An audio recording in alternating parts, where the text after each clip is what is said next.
അതിരടി സിനിമയുടെ പ്രമോഷന്റെ ഭാഗമായി കോഴിക്കോട് ബീച്ചിൽ നടന്ന ആഘോഷ പരിപാടിയിൽ കടലിൽ ബോട്ടിൽ വെച്ച് വെടിക്കെട്ട് നടത്തിയത് വിവാദമാകുന്നു. കോസ്റ്റൽ പോലീസിന്റെയോ ജില്ലാ ഭരണകൂടത്തിന്റെയോ അനുമതിയില്ലാതെയാണ് കടലിൽ വെടിക്കെട്ട് നടത്തിയത്. സുരക്ഷാ മാനദണ്ഡങ്ങൾ പാലിക്കാതെയാണ് പരിപാടി നടത്തിയതെന്നും ആക്ഷേപമുണ്ട്. ടൊവിനോ തോമസ് നായകനാകുന്ന അതിരടി സിനിമയുടെ പ്രമോഷന്റെ ഭാഗമായി കോഴിക്കോട് ബീച്ചിൽ ഓപ്പൺ സ്റ്റേജിൽ ഇന്നലെ രാത്രിയാണ് അതിരടി ഫെസ്റ്റ് എന്ന പേരിൽ ആഘോഷ പരിപാടി ഒരുക്കിയത്. പരിപാടിക്കൊപ്പം കടലിൽ 4-ലേറെ ബോട്ടുകളിൽ വെച്ചാണ് കളർ വെടിക്കെട്ട് നടത്തിയത്. ചൈനീസ് ഷോട്ട്സ് ആണ് പൊട്ടിച്ചത്.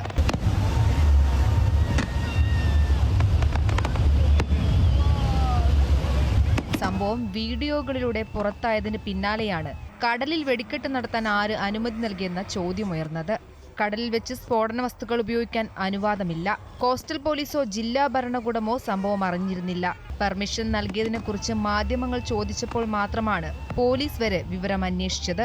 ഇവന്റ് മാനേജ്മെന്റിന്റെ പരീക്ഷണമായിരുന്നു വെടിക്കെട്ടെന്നാണ് വിവരം. അതേസമയം പരിപാടിക്കെതിരെ വ്യാപക പരാതികളാണ് ഉയർന്നത്. ബാരിക്കേഡ് തകർത്ത് യുവാക്കൾ സ്റ്റേജിന് സമീപം ഓടിക്കയറിയതും നിരവധി പേർ കുഴഞ്ഞു വീണതായും പരാതിയുണ്ടായിരുന്നു. പരിപാടി നടക്കുന്നതിനിടെ ചെറിയ കുട്ടികളെ തിരക്കിൽ കാണാതായിരുന്നു.